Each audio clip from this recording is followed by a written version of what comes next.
ಶ್ರೀ ಪ್ರಹ್ಲಾದ ನರಸಿಂಹದೇವರ ದರ್ಶನ. ಇಸ್ಕಾನ್ ಹರೇ ಕೃಷ್ಣ ಹಿಲ್ನಲ್ಲಿ ಚಂದನ ಯಾತ್ರೆಯ ಅಂತಿಮ ದಿನದಲ್ಲಿ ಭಗವಂತನು ತಂಪು ನೀಡುವ ಚಂದನ ಲೇಪನದಿಂದ ಅಲಂಕರಿಸಲ್ಪಟ್ಟು ಬೇಸಿಗೆಯ ಹಣ್ಣುಗಳು ಮತ್ತು ಒಣ ಹಣ್ಣುಗಳಿಂದ ಸುಂದರವಾಗಿ ಅಲಂಕರಿಸಲ್ಪಟ್ಟಿರುವ ದಿವ್ಯ ರೂಪದಲ್ಲಿ ಕಾಣಿಸಿಕೊಂಡರು. ಶ್ರೀ ಪ್ರಹ್ಲಾದ ನರಸಿಂಹಸ್ವಾಮಿ ಶ್ರೀ ಅನಂತಶೇಷನ ಮೇಲೆ ದಿವ್ಯ ವೈಭವದಲ್ಲಿ ಆಸೀನರಾಗಿದ್ದು, ದೇವಾಲಯದ ಪ್ರವೇಶದ್ವಾರವನ್ನು ಅಲಂಕರಿಸಿದ ಮಾವಿನ ಎಲೆಗಳ ತೋರಣದ ನಡುವೆ ಸೊಗಸಾದ ತಾಳೆ ಎಲೆಗಳ ಹಿನ್ನೆಲೆಯಲ್ಲಿ ತನ್ನ ಶಕ್ತಿಯುತ ರಕ್ಷಣಾತ್ಮಕ ಕೃಪೆಯಿಂದ ಪ್ರಕಾಶಿಸುತ್ತಿದ್ದಾರೆ.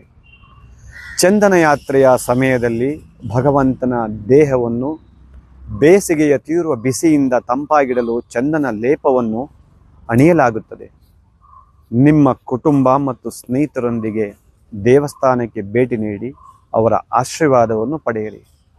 ಹರೇ ಕೃಷ್ಣ, ಹರೇ ಕೃಷ್ಣ.